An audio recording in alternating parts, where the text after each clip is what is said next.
Entonces, les damos la bienvenida a todos. Gracias por participar hoy en la actividad del núcleo, que me va a corresponder a mí en esta ocasión.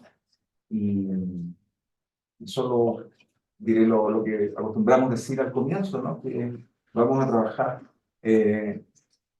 con esta exposición, más o menos hasta las 5. Si se requiere, me podría agregar un poquito más, pero la idea no es que sea demasiado más, para que por lo menos tengamos media hora de deliberación, de conversación, sacarle provecho al trabajo en el periodo que llega hasta las 6. Y a las 6 terminamos toda la actividad. Bien, entonces vamos a comenzar. Y yo quisiera, antes de comenzar, simplemente hacer una presentación de un tema de alguna manera, una motivación, explicar por qué, ¿no?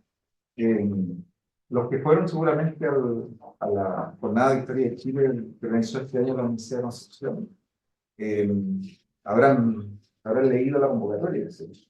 Y los organizadores pensaron que era un momento propicio para que las mesas y las presentaciones que se hicieron en esta jornada de alguna manera reflexionaran sobre lo que había pasado en Chile desde el 2019 hasta ahora, ¿no?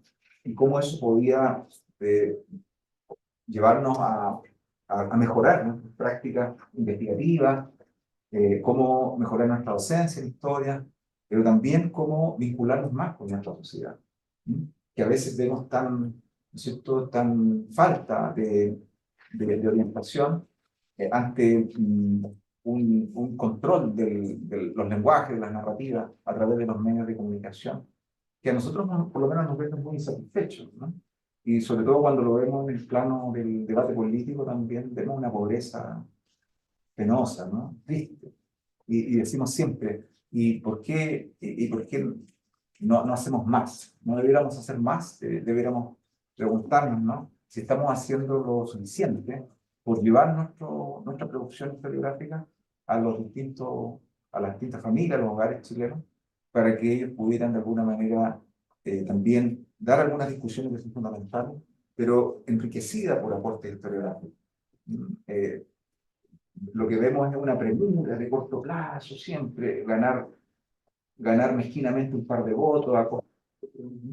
Y eso es lo que vamos a tratar hoy día de alguna manera de ir en la dirección que ya ha ido este núcleo, de ir apuntando sus trabajos para una reflexión más global. O sea, todos los trabajos que se han presentado acá han buscado de alguna manera contribuir a los grandes debates de la sociedad chilena desde una perspectiva no sectaria, no binaria, no negro-blanco, sino que haciéndonos eco de lo que vamos encontrando en las fuentes, de lo que vamos encontrando en nuestras investigaciones, que normalmente son claro oscuro o policromías muy ricas y que nos sacan del debate antiguo entre los higienistas y los carreristas, quiénes son los buenos y quiénes son los malos. Es algo tan pobre, de lo cual no vamos a salir, nos va a impedir salir del su desarrollo si no logramos salir de esa zona, ¿no? Entonces, con ese fin, ahora paso a presentar este trabajo, ¿no es cierto?, que lleva por título, y lo voy a compartir. Y le voy a pedir a Oscar que me diga si está saliendo tal como... ¿Sí? ¿Aparece? ¿Ustedes me pueden decir? Si aparece, si se está viendo, si los que nos están viendo por remoto ven esto. Vale, y si, por favor, díganos si también se mueve, porque las otras veces hemos tenido dificultades para que eh, se ve, que avanza.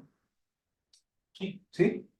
Perfecto. Entonces ya podemos estar tranquilos de que van a por lo menos contar con la presentación y va a quedar grabada y al mismo tiempo va a ser transmitida en directo por Facebook. Quiero también darles gracias a todos los que se han conectado, por el interés, por el entusiasmo, por la fraternidad que muestran. Y comenzamos. Entonces la idea de esta presentación era ver eh, a raíz de lo que ocurrió en 2019, que significó una, eh, una convulsión, ¿no? Una convulsión. Yo creo que no hemos sido capaces todavía de reflexionar como sociedad de lo que ocurrió en el 2019, octubre 2020, y lo que ocurrió con la pandemia. Son fenómenos que todavía tienen que decantar un tiempo para que podamos ser capaces de verlo de una perspectiva menos bandolera, de menos partisana, y podamos ver qué cambios generó eso, qué comportamiento debiera ayudarnos a mejorar, ¿no? Desde ese punto de vista, entonces, lo que llamó la prensa el estallido social se constituye como en una pieza fundamental para que nos incita a ver en una larga duración, en un periodo histórico más amplio, qué ha sido con estos estallidos sociales, ¿no? De dónde vienen, por qué se dan, cuáles son sus consecuencias, cómo interactúan con los fenómenos sociales, culturales, políticos, ¿no? Y aquí, entonces, mi intención fue hacer un recuento, que no es exhaustivo, por supuesto, de qué ha pasado con todos estos fenómenos desde que se tiene noticia y desde que se cumple con ciertos parámetros básicos. Porque también hay que decir, hay ciertos fenómenos que se dan con intensidad, masividad, duración, territorio geográfico, que adquieren una relevancia mayor. ¿Mm? Para eso entonces yo voy a usar la expresión revueltas urbanas, ¿no? Que ya diré de dónde la saqué, para diferenciarla de otros fenómenos que podríamos llamar motines callejeros, ¿no es cierto?, estallidos, y que son mucho más numerosos, pero que eh, no logran mostrar, no logran cumplir con estos mismos requerimientos para convertirse en revueltas urbanas. Bien. Y aquí lo que haremos básicamente es explorar su interacción con los fenómenos económicos. Vamos a ello. Entonces, los fenómenos económicos, entonces, aquí aparecen como, ¿no es cierto?, el propósito de esta presentación es identificar el aporte, en este caso distintivo, de los factores económicos en las grandes revueltas, que tienen características especiales de elevados niveles de violencia, y cómo, al mismo tiempo, ¿no es cierto?, estas grandes revueltas urbanas en Chile, desde fines del siglo XIX, podrían desnudar o exponer las grietas que ha tenido cada modelo de crecimiento en cada periodo, ya sea desde el ciclo salitrero hasta ahora. De qué manera, en el fondo, estos grandes estallidos sociales o revueltas vienen a mostrar la fragilidad y las debilidades de cada uno de estos modelos. Y aquí hay una revisión de literatura que tengo que mencionar, porque esto no es un tema nuevo en la historiografía, y son en realidad muchos y mejores que yo los expertos que han analizado estos revueltas o estallidos o motines populares, como quiera llamarse. Entre ellos hay que hablar, ¿no es cierto?, de que aparece, ¿no es cierto?, Arancibia, 2001-2003, de la Masa y Mario Garcés, por ejemplo, Peter Richardson, Mario Garcés aparece varias veces, Sergio Grés, por supuesto, una figura fundamental, Gonzalo Izquierdo en su momento, con Nora Reyes tratamos esto también en nuestro escrito sobre el salario. Pedro Millos, otra persona importante, sobre todo para el 57, ¿no? Morales, Patricio Quiroga, sin duda Gabriel Salazar, y más recientemente Santibáñez, Tilleman, Atria y otros, ¿no? Acá también está Gonzalo Vial, que también hay que incluirlo, porque también da todas estas dinámicas, ¿no? Ahora, ¿cuál es esta revisión de literatura? ¿Por qué la hago? ¿Y por qué de alguna manera es necesario hacerlo?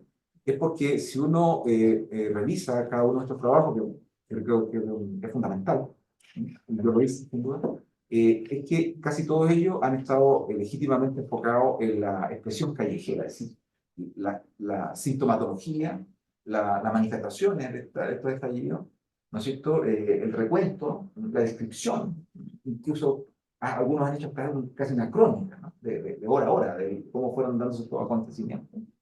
Y luego han buscado mucho, escarbado, y creo que era necesario hacerlo, en los fundamentos sociales y políticos que llevaron a estos desbordes, a estos estallidos, a estos motines, a estas revueltas populares. Sí, eso es, Javier, pero no reviento. Adelante, por favor.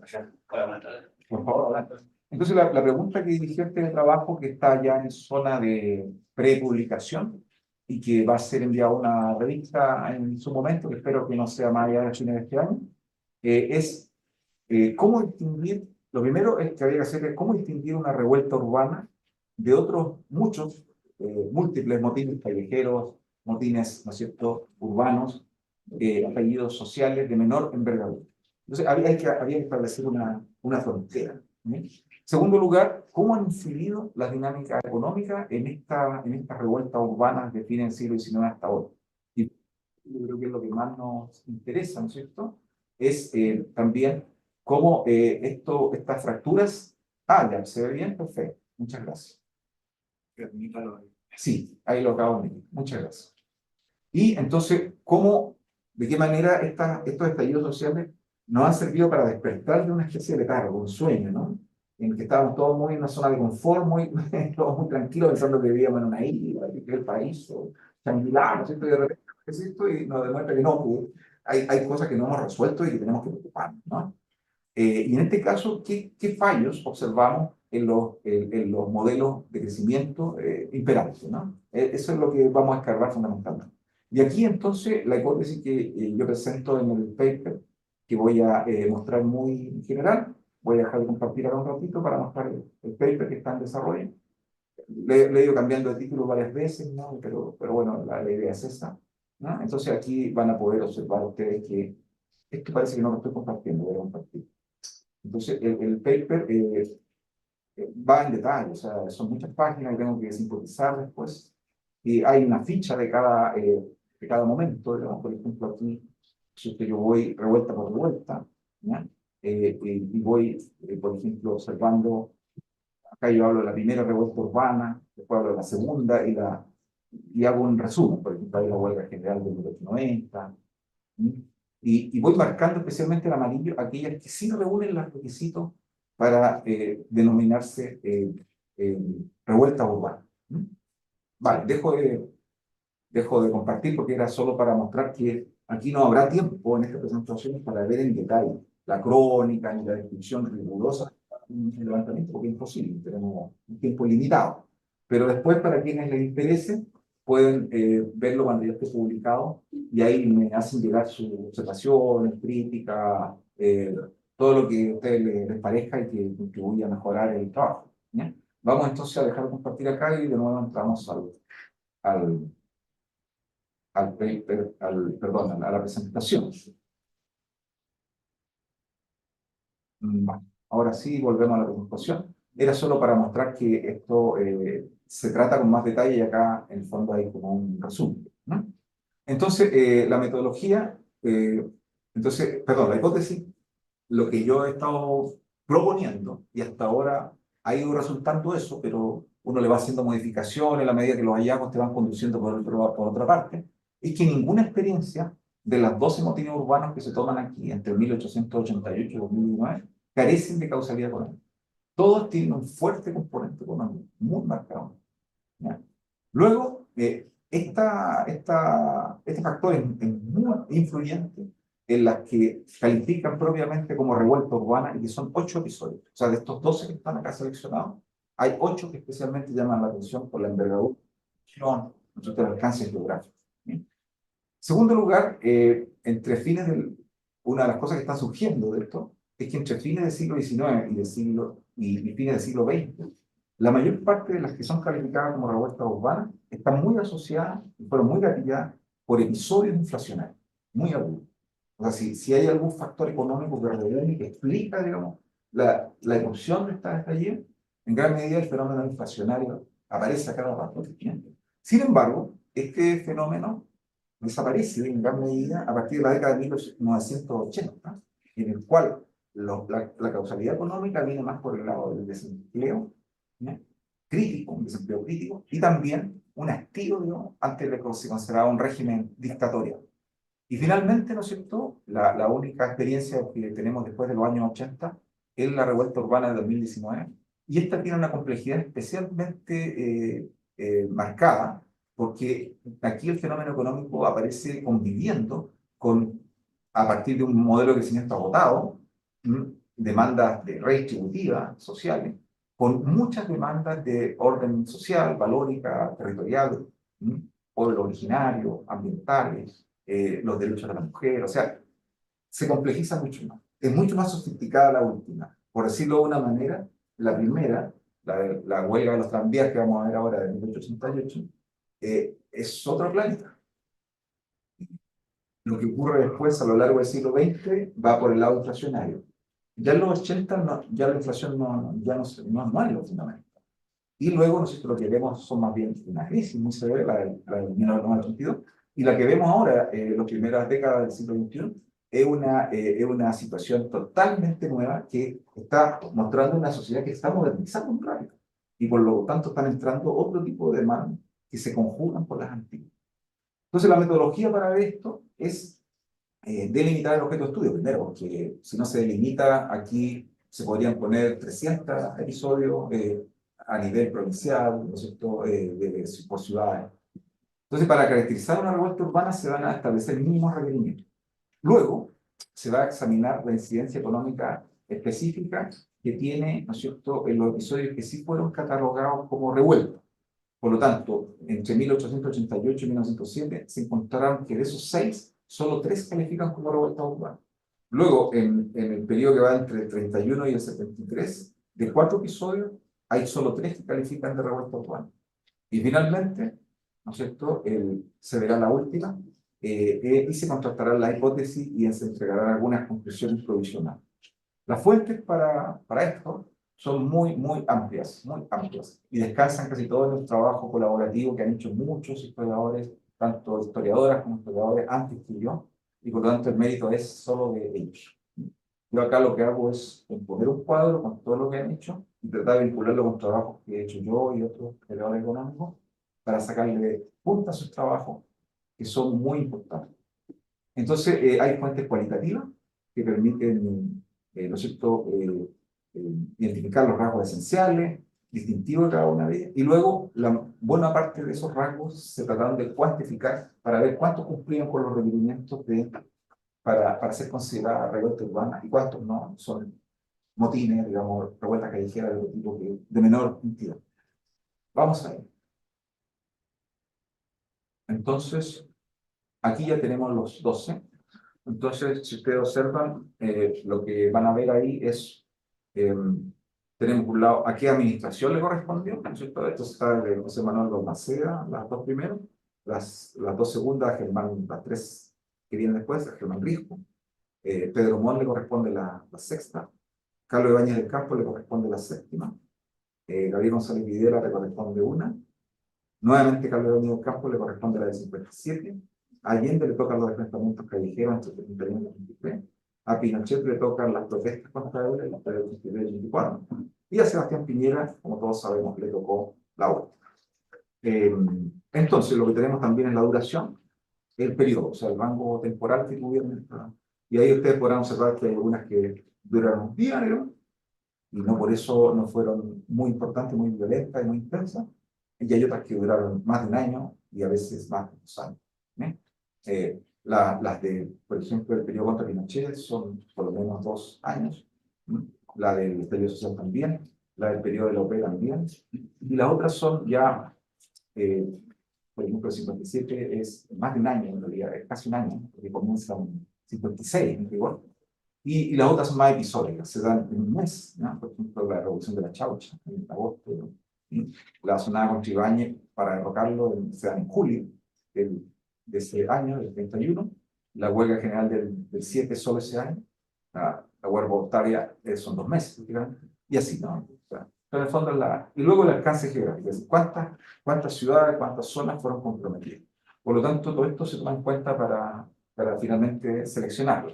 Entonces ahí lo que yo hice, si ya ustedes lo ven representado, es separar aquellas que son, reúnen los requisitos para constituirse en revueltas urbanas, que serían estas que están en amarillo. Ahora, ¿de dónde viene el concepto de revuelta urbana? Lo he tomado de varios historiadores, tanto extranjeros como chilenos, como Charles Tilly, por ejemplo, y varios más, que han tratado los motines, las revueltas urbanas desde el periodo de la Revolución Francesa hasta ahora. En el caso de Chile hay varios jóvenes historiadores que están haciendo cosas como Luis Tillemann, por ejemplo, y varios más. Algunos los mencioné ya, pero mencionarán algunos apellidos, después pido disculpas por eso. Pero hay una literatura bastante amplia sobre eso. De manera que tenemos elementos como para caracterizar. Vamos entonces a ver el concepto de revuelta urbana, ¿por qué lo tomé? Porque creo que, como dice Chedid o el mismo Hobsbawm y otros historiadores que se han dedicado a los movimientos sociales, populares y a las revueltas, es que las características que tienen las rebeliones campesinas las distancias absolutamente de la revuelta urbana. O sea, las revueltas urbanas son otro tipo de fenómenos que tienen otras características que envuelve otro tipo de gravedad, de duración o otra manifestación. O sea, no hay ningún parentesco, casi nada, entre los movimientos urbanos, campesinos con las revueltas urbanas. Ahora, ¿por qué revueltas? Porque la palabra estallido ha sido muy criticada en los últimos años por el hecho de que tiende a connotar algo que se da por generaciones espontáneas, algo que no tiene una causalidad detrás. Y realmente la expresión estallido social tiende a eso, tiende a que la persona que escucha estallido tiende a pensar que es algo casual. No se puede estudiar desde su factorialidad. Por lo tanto, he usado el concepto de revuelta urbana, lo voy a explicar con más detalle en el paper, pero aquí no puedo alargarme sobre eso. Y ahí están algunas imágenes para que ustedes puedan apreciar de alguna manera lo importante que han sido, ¿no? Y están marcadas en un tono más oscuro, aquellas que fueron seleccionadas como revuelta urbana. La primera no tiene fotos, por lo tanto, entonces la de 1888 tomé una foto que ya existía de la Plaza de Armas con tranvías de sangre, que le llamaban, que eran tirados por caballos. La segunda tampoco tiene fotos, es una imagen más o menos de 1888, digamos, 90, de un grupo de trabajadores de la zona norte de Iquique. Y ya las otras sí tienen fotos. La Huelva Portuaria de 1903, Valparaíso, esa foto es de la Huelva Portuaria. Hay momentos que se está reuniendo digamos, una milicia para reprimir al movimiento. Hay otra imagen en el incendio de la compañía sudamericana de vapor, del Mercurio, que está luego la foto, esa también es auténtica, de la llamada Huelga de la Carne de 1905 Santiago. Ahí están reuniendo los bomberos, los grupos que también se van a articular para marchar y otros para después sofocar el movimiento. En la de 1906, en Portuario, ahí se ve la marinería de los acorazados que está bajando para sofocar el movimiento. Ahí es donde se quema, creo, el edificio de Mercurio. Y luego está la de la matanza de Iquique, ahí está el plano de la plaza, digamos, donde acontecieron la matanza, ¿ya? Luego tenemos una caminata donde varios grupos están tomando a cargo el gobierno, luego que Ibáñez ha decidido ya marcharse del país. La que viene a continuación es la llamada Revolución de la Chaucha, que es donde las personas están ahí volcando, ¿no es cierto?, un transporte público. Esa la ha tratado muy bien el equipo de Waldo Vila, de Mardones, ¿no es cierto?, de Castillo. Luego tenemos la de 57, que ellos también la han tratado, y ahí también están volcando un vehículo un poco más moderno, se fijan. Se van volcando cosas desde muy antiguo. Tranvía y llegamos hasta el metro. La de los enfrentamientos europeos, ahí se veían estos grupos de choque que pululaban tanto de un lado o del otro y se enfrentaban en las calles. La de protesta anti-Pinochet, esa está tomada de las protestas muy fuertes que hubo en el Parque O'Higgins por la visita del Papa Wojtyla. Y la última, bueno, es la emblemática que todos conocemos, en la Plaza de la Dignidad o Plaza, ¿no es cierto?, Baquedá, como ustedes quieran ver.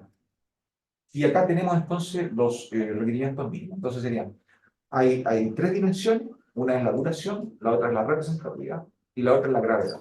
Entonces la dimensión de duración, ¿no es cierto?, exige por lo menos 2 días de duración. O sea, las que han durado solo un día se han considerado de poco monta como para incluirlas en la categoría de revuelta urbana. Porque si se hiciera eso, habría que poner ahí, qué sé yo, 80 o 100. Porque hay muchas. Luego, la masividad. Se pide que por lo menos haya registro documentado de que estuvieron involucradas unas 3.000 personas.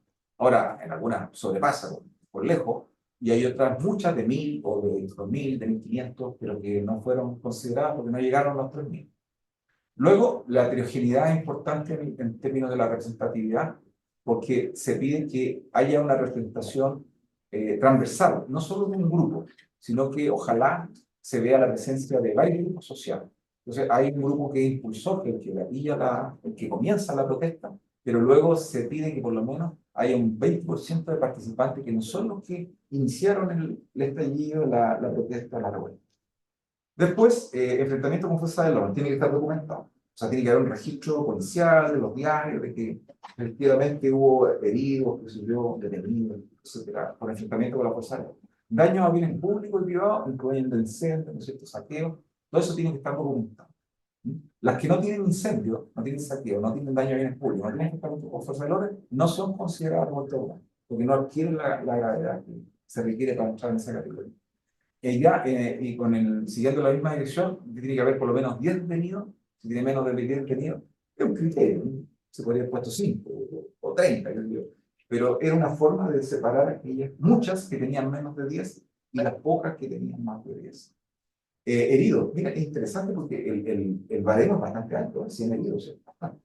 Y en el caso de fallecidos, por lo menos tiene que haber 8. Si no tiene un fallecido, no se considera de la gravedad suficiente. Bien. Sigamos. Y aquí está entonces el usar la aplicación del patrón, ¿no? Entonces ahí tenemos, lo podrán ver este en detalle, no me puedo tener yo ahora en eso, que, ¿no es cierto?, las que están marcadas en amarillo tienen mayor duración en días, ¿ya? Tienen mayor masividad y alcance geográfico. Normalmente son, aglomeran al bajo pueblo, pero también en algunas ocasiones incorporan a grupos medios. Todas las que están en amarillo exigen que haya choque con fuerza del orden, daño a bienes, incendio y saqueo documentado. Y luego, miren, si se fijan en las últimas 3 columnas, el número de detenidos, de heridos y de fallecidos es bastante elevado, ¿no? Es bastante elevado. Entonces quedan fuera la huelga de los tranvías, y aquí tengo que decir algo, porque duró un día y no tuvo ningún fallecido. En cambio, las otras las cumplía, pero no reunía estas dos que eran fundamentales. En el caso de la huelga portuaria de 1906 queda fuera porque tiene también solo un día de duración, ¿ya? Y no hay información sobre detenidos y heridos documentados, sin información. La huelga general de 1907, ¿por qué no la he puesto como revuelta? Esto da para mucho, pero aquí ustedes podrían, ¿no?, hacer mucho aporte, ¿no?, y mucha discusión. Porque en todas estas revueltas urbanas, y de ahí viene el concepto de revuelta, hay una acción deliberada por enfrentarse a un orden establecido, ¿no? Y eso se manifiesta en un choque, es decir, hay violencia, hay un conflicto expreso. En cambio, lo que lamentablemente ocurrió en la escuela de Santa María de Iquique fue una matanza de una muchedumbre totalmente indefensa que no hizo ninguna asoma de resistencia, ninguno. Murieron con los brazos abajo en forma inocente, ¿ya? Por lo tanto, no cabe como revuelta. De hecho, ahí uno podría decir por qué no se rebelaron, ¿cierto? ¿Bien? Y luego la zona callejera con Ibañez tampoco viene a reunir eso, porque si ustedes se fijan, no tiene documentado el número de detenidos y heridos, y el daño a bienes y incendio tampoco logró ser documentado. En cambio, sí, masividad y el número de días, se ve una cierta importancia, pero no más que eso. Se podría discutir otras que quedaron y que uno podría decir por qué quedaron. La revolución de las chauchas, yo creo que reúne todos los requisitos, ahí están documentados. La jornada de abril también, muertos en días, digamos, en masividad. Los choques callejeros, yo estudié harto sobre los choques callejeros que hubo entre 61 y 73, porque no eran del todo articulados, no decían un impulso permanente, no eran los mismos actores, podían ser un día, qué sé yo, los de Patria y Libertad con los de Partido Socialista, al otro día eran los de Partido Comunista con los del MIR. Entonces, era más complejo, pero así todo, el número era demasiado alto como para desconsiderarlo, ¿no? Eso es lo que está documentado, sobre 3.000 personas, más de un día, son dispersos, está documentado los detenidos, los heridos y los fallecidos. La protesta contra Pinochet, de todas maneras, alcanzan una envergadura a nivel nacional y muy también en extensión temporal. Y finalmente el estallido social. Bien.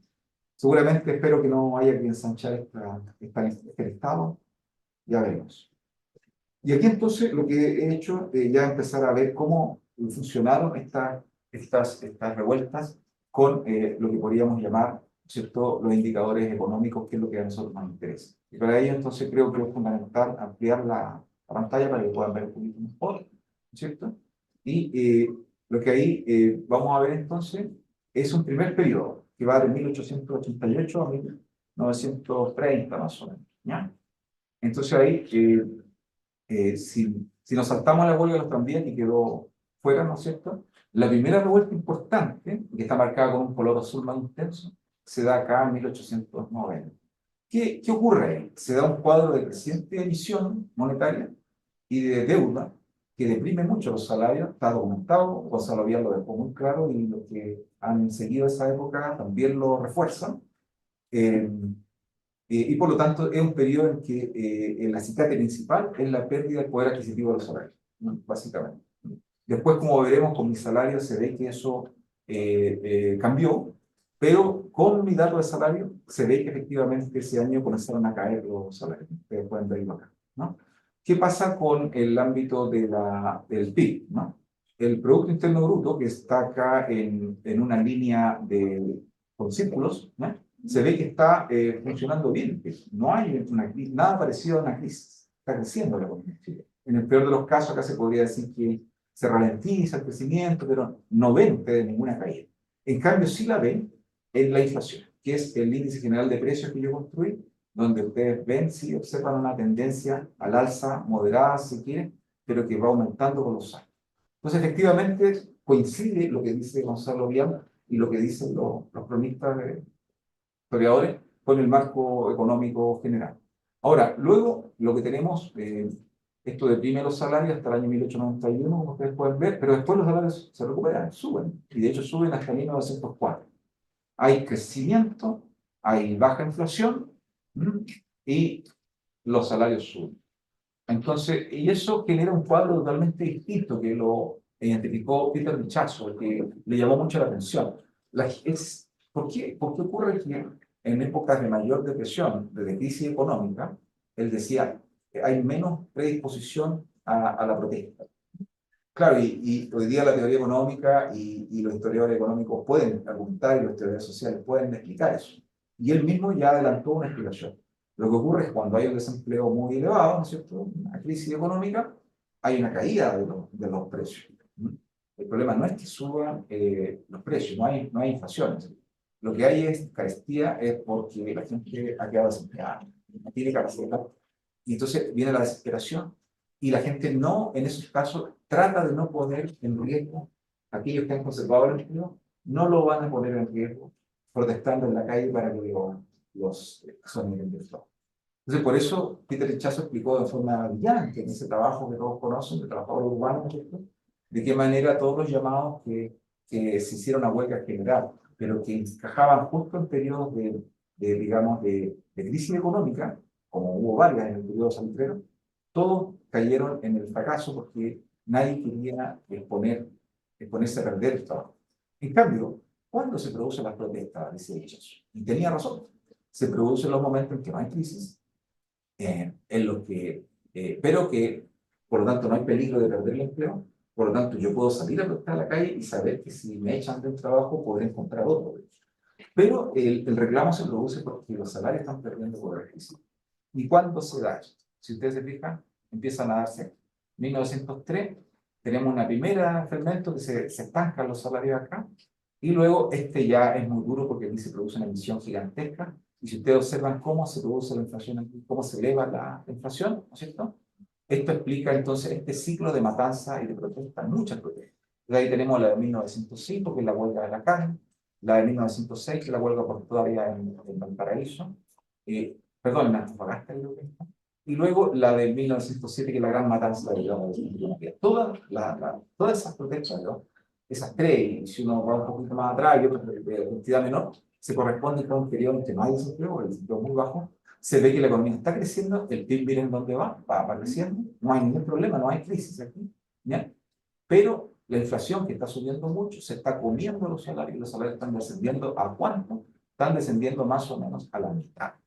Es muy fuerte el descenso de salario a la mitad. En algunos casos, en mi estudio yo detecté que los que menos lo sufrían perdían un tercio, pero la gran mayoría de los trabajadores chilenos perdieron la mitad. Y en algunos casos muy específicos perdieron dos tercios de su salario, de poder adquisitivo. O sea, es muy grave. Y claro, como no tienes el riesgo de perder el trabajo, ahí están las condiciones propicias para el protesta. Entonces, ese ciclo de protesta se da en ese momento, digamos, y las emisiones masivas que hay en este periodo son las que explican la inflación, castigan los salarios, crean el entorno para la revuelta de 1905, 1906 y la matanza de 1907. Y si ustedes observan los pliegos petitorios, en todas ellas aparece el tema de la pérdida del poder adquisitivo de los salarios como el principal elemento que lleva a la protesta. No el desempleo. El desempleo no es el problema. El problema son la pérdida de poder adquisitivo, la carestía de la vida. Mi sueldo no me alcanza para el pan, para lo mismo. ¿Ya? Entonces, el escenario 1, un crecimiento con salarios descendentes, donde se da 1890, y el escenario 2, un crecimiento con baja inflación, por lo tanto, ahí se reporta una muy poca protesta y cuando se estancan los salarios. Y la mayoría de las protestas se dan en un periodo de crecimiento, pero con elevada inflación y caída de los salarios y de pérdida de poder adquisitivo. Y después un periodo muy turbulento, ¿no? Con mucha turbulencia económica, como ustedes fijan, de altas y bajas en el PIB, la inflación sigue su camino ascendente y los salarios suben y bajan varias veces. Porque aquí están las varias crisis que se dan en salir. Está la crisis, ¿no es cierto?, de 1914, ¿no es cierto?, que es la primera gran crisis que ahí le pega a la economía chilena, ahí en ese periodo, ahí se ve el PIB. Luego la crisis de inicio de los 20, ¿no es cierto?, que vuelve a pegarle cuando termina la Primera Guerra Mundial, vuelve a castigar los precios de salitres, vuelve a caer el PIB ahí. Y por último, ¿no es cierto?, tenemos una última crisis aquí en víspera ¿no es cierto?, de la asunción de Ibáñez al poder. O sea, la crisis social y política que lleva Ibáñez al poder está graficada ahí. O sea, ahí hay inflación de nuevo, hay una pérdida de los salarios, hay desesperación, la gente vuelve a salir a la calle, y luego tenemos, ¿no es cierto?, ya el periodo posterior. Vamos a ver de qué manera eso se entronca con otro fenómeno. Ahí tenemos las emisiones monetarias que llevan a la inflación, la caída del tipo de cambio, así que la pérdida de valor de la moneda, ¿no es cierto? Y luego tenemos que en general es un periodo de crecimiento hasta el año 1914. O sea, no se detecta un problema aquí de crisis económica en absoluto hasta el año 14. Si ustedes se fijan, la línea, ¿no es cierto?, de PIB muestra una tendencia hasta aquí buena, en general 1912, 1913, 1914. Aquí comienzan los problemas, aquí comienza la volatilidad del PIB, aquí comienzan a haber varias crisis seguidas. Entonces podemos continuar. Y luego acá está lo que comentaba del rechazo, que yo aquí solamente lo he graficado porque el mérito es de él, en que todas, si ustedes se fijan, las grandes huelgas exitosas nacionales, la de 1905 a 1907, coinciden con un periodo de baja inflación, ¿no es cierto?, y de crecimiento. O sea, entonces tenemos que el PIB está creciendo, la línea azul, y, ¿no es cierto?, y tenemos un periodo también inflacionario con el IPC. Ahí se dan las huelgas exitosas. La otra que sea exitosa también está creciendo, es un periodo de la economía está bien, no está mal, y está creciendo también la inflación. En la segunda oleada de 1917 a 1921. La última es la de 1924 a 1925, que es cuando el PIB se deprime porque se vuelve al patrón oro, se contrae la masa monetaria, los créditos se encarecen, por lo tanto entra un proceso recesivo en la economía chilena, y por otro lado, en esos años, se alcanza un pico antes de que se estabilice la moneda con el patrón. De manera que ahí se produce la última oleada de huelga exitosa. Pero si ustedes se fijan, en los momentos de gran desempleo, que es cuando cae más el PIB, en ninguna de ellas hay una huelga exitosa a nivel nacional. Todas fracasan porque en el fondo necesitan que la gente no esté desempleada. Cuando hay desempleo, la gente no va a ir a la fuente. Y bueno, aquí ya pasamos a las revueltas urbanas del periodo posterior, del 31 al 73.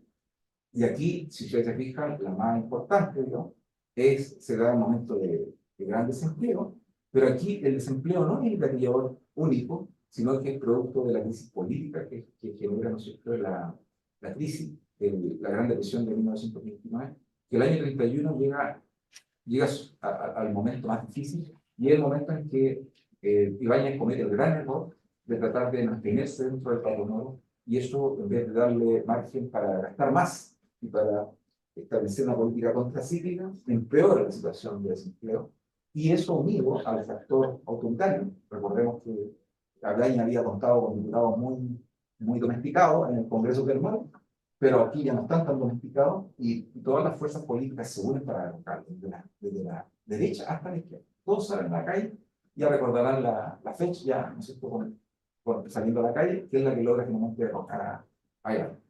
Luego tenemos, por lo tanto, esta no adquiere revuelta popular porque es una revuelta de orden más bien político. ¿Sí? Entonces, no son grandes masas de trabajadores saliendo a la calle porque están perdiendo poder adquisitivo. No ocurre lo que vimos antes, ¿no?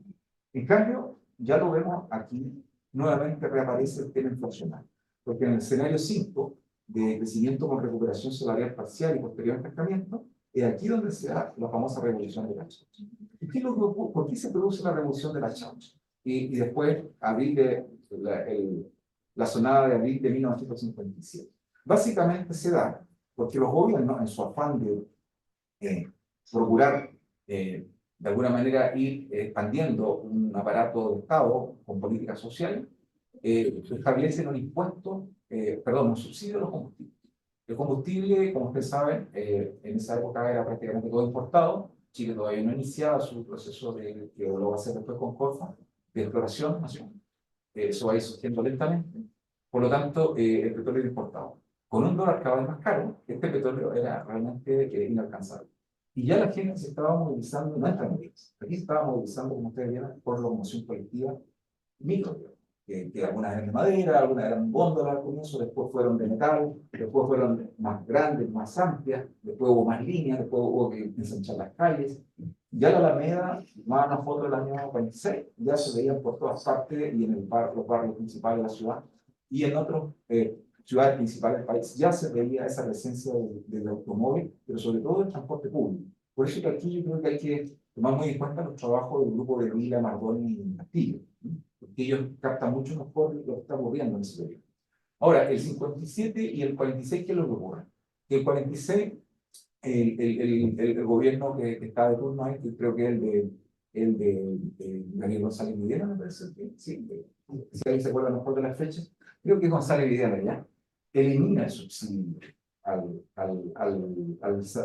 combustible. Lo que pasaba es que al cobrar el combustible que usaban los micreros, ¿no es cierto? El Estado chileno lo subsidiaba, ponía dinero del fisco para que al momento de cobrar el pasaje, los micreros no cobraran una tarifa tan elevada.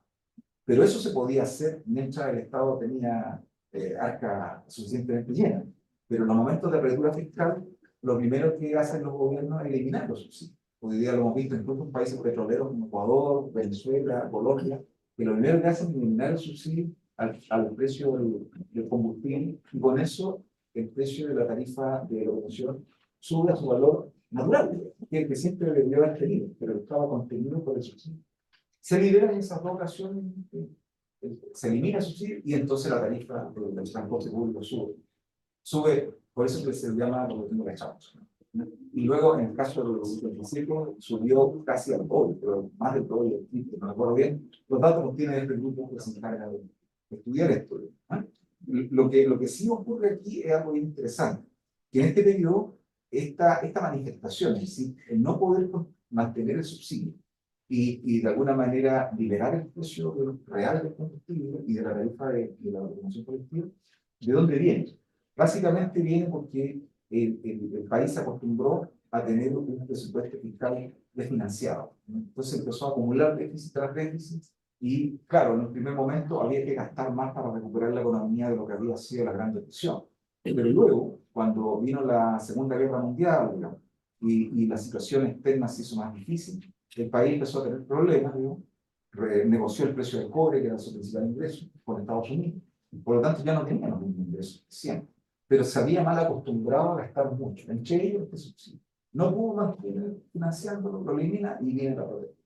El 57 le ocurre lo mismo, pero a Ibáñez además le ocurre algo que es mucho peor, porque además de que estaba con un déficit fiscal permanente del Estado chileno, ¿no es cierto? Él había cometido el error de permitir que hubiera de nuevo un periodo de emisión monetaria muy severo, tal como el que había ocurrido entre 1905 y 1908, con esas grandes emisiones de dinero que se hicieron sin respaldo.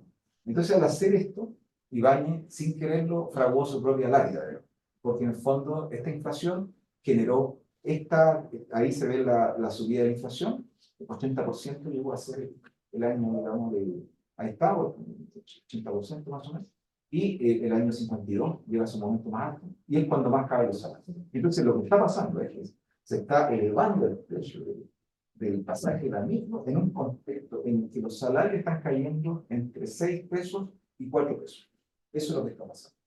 O sea, los salarios están perdiendo más de un peso en términos reales. Entonces, claro, los trabajadores, por supuesto, la gente de clases medias y todos se sintieron estafados y salieron a la calle, y por eso que las jornadas fueron tan masivas y hubo tantos muertos y fueron tan duraderas. Y luego lo que tenemos, si ustedes se fijan, es que ya al ascender los salarios, este periodo podría considerarse como un periodo así como de tranquilidad, en términos de la vuelta callejera. Es interesante. Porque lo que tenemos es que sube el PIB, ¿no es cierto? Sube el PIB, sube también la inflación, sin duda, pero no tenemos una caída tan grande del salario, salvo aquí a comienzos de la década de 1960, que es cuando sí, a fines del gobierno de Alessandri, de Jorge Alessandri, se acumulan aquí varios problemas que terminan por impedirle proyectarse en el tiempo a este gobierno y llevan a que asuma el gobierno de la democracia cristiana en 1964 con un programa que es más expansivo del gasto, pero que también ofrece volver a resucitar el impulso industrialista, ¿no es cierto? Y es lo que hace. Por lo tanto, lo que tenemos aquí es que el PIB vuelve a subir, ¿cierto? Y, sin embargo, la inflación ya no alcanza montos tan elevados, pero el PIB, como ven ustedes, va subiendo en forma casi constante. Llegamos hasta el año 70, que es el último año más o menos normalito, y lo que tenemos después, ya pasamos al periodo, digamos, de la Unidad Popular, en el que tenemos un escenario caracterizado, ¿no es cierto?, básicamente por dos fenómenos que no tienen nada que ver con los que vimos entre los 30 y los 60 y los 70, que son, por un lado, una agudización muy profunda de la inflación, que hace caer los salarios de esta manera que ustedes ven ahí. O sea, acá llegamos a tener una inflación del 600%. Y por otro lado, es la mayor hiperinflación que ha conocido Chile en toda su historia. Y la caída de los salarios es brutal. Llegamos de un salario que llegó a ser más o menos de torno a 10 pesos diarios por trabajador, en términos reales, con el peso de 2010, a alrededor de 2 pesos. O sea, los trabajadores chilenos perdieron más o menos 3/4 de su salario entre el año 71 y 73. Y esto continuó con los primeros años de la dictadura, porque la inflación siguió estando por sobre el 100%, como ustedes ven ahí, hasta el año 75, que es cuando llaman a los Chicago justamente para tratar de resolver a cómo ir a lugar este cuadro inflacionario van a ser. Entonces, cuando tenemos ¿cuál es el entorno económico que podría estar de alguna manera explicando las protestas durante el periodo europeo, los enfrentamientos en la calle? Uno, que hay un cuadro de carestía, cintura, de inflación. ¿Ya? Eso está fuera de todo lugar. Es decir, ahí tenemos la olla, las protestas de las mujeres, la cola, está todo eso unido, ¿no? Hay una pérdida de poder adquisitivo. Eso, de alguna manera, muchos trabajadores lo compensaban con ingresos no monetizados, como por ejemplo el acceso a ciertos bienes como el HAT, algunos artículos de primera necesidad. Y por lo tanto, se tendía a reducir en algunos sectores, pero otros sectores lo vivían más fuerte los que no tenían acceso a esa tarjeta o a esos bienes, digamos, a esa forma, a esos subsidios no monetizados. Y por otro lado, se da un cuadro de mucha polarización política y social, donde ya no solamente tenemos el enfrentamiento entre, digamos, los grupos que quieren derrocar al gobierno de Allende y los grupos que están desbordando el campo con Soma y la fábrica y todo. Esos son los grupos más extremos. Pero luego hay un montón de grupos que se enfrentan por razones del más diverso pelaje. Hay peleas entre el más obrero campesino, por la democracia cristiana, entre los socialistas, entre los socialistas comunistas, entre el MIR y los comunistas, hay muerte en Concepción, en varios lugares. Es decir, se polariza el cuadro en todo el país. No es solo un... Ahora, por supuesto, el escenario vuelve a ser las grandes avenidas, las calles, ¿no es cierto? Que es donde también circulan las micro y el transporte colectivo. Pero en este caso, el transporte colectivo no es el protagonista principal, que lo fue 46 y el 57, pero aquí ya no es el protagonista principal. Bien, vamos entonces acá, y acá yo creo que es un asunto que es una hipótesis, que no, yo creo que hay que trabajarla, pero la planteó Sergio Vidal cuando estuvo en su momento aquí a comienzo de este año. Y es que yo creo que lo que polarizó más al país es que desapareció el centro político. Y el centro político desaparece porque en el fondo ya no hay opciones que no sean ser de los que apuntar a la Unión Popular a todo trance y los que están por derrocarla a todo trance. No hay dos, o estás con uno o estás con otro. Y eso se ve claramente desde el paro de octubre del 72, donde ya no desaparece el centro político. Entonces el enfrentamiento es total. Y por eso es que a la Unidad Popular no le sirve subir su porcentaje de votos, digamos, a inicio del 73, porque no alcanza el 50%. Y ahí tampoco le alcanza el mínimo de votos que necesita la oposición para derrocar legalmente a la Unión Popular. Entonces quedan en un bloqueo mutuo. No podemos continuar la Unidad Popular, pero la oposición tampoco puede derrocarla legalmente. Y ahí, digamos, cuadro el golpe que yo me lo salto ahora porque no me interesa. Quiero también mostrarles los trabajos de Javier Rodríguez, cómo interactúan con él. Si ustedes se fijan, los momentos en que se produce mayor cantidad de motines o de revueltas populares como estas grandes, revueltas urbanas grandes, como las que hemos destacado, ¿no es cierto? No las matanzas como en 1907 o los desórdenes en el año 91, sino que las que han quedado como esas 8 que merecen esa categorización. Si ustedes se fijan, prácticamente todas se dan en momentos ¿no es cierto?, empeoramiento de la desigualdad.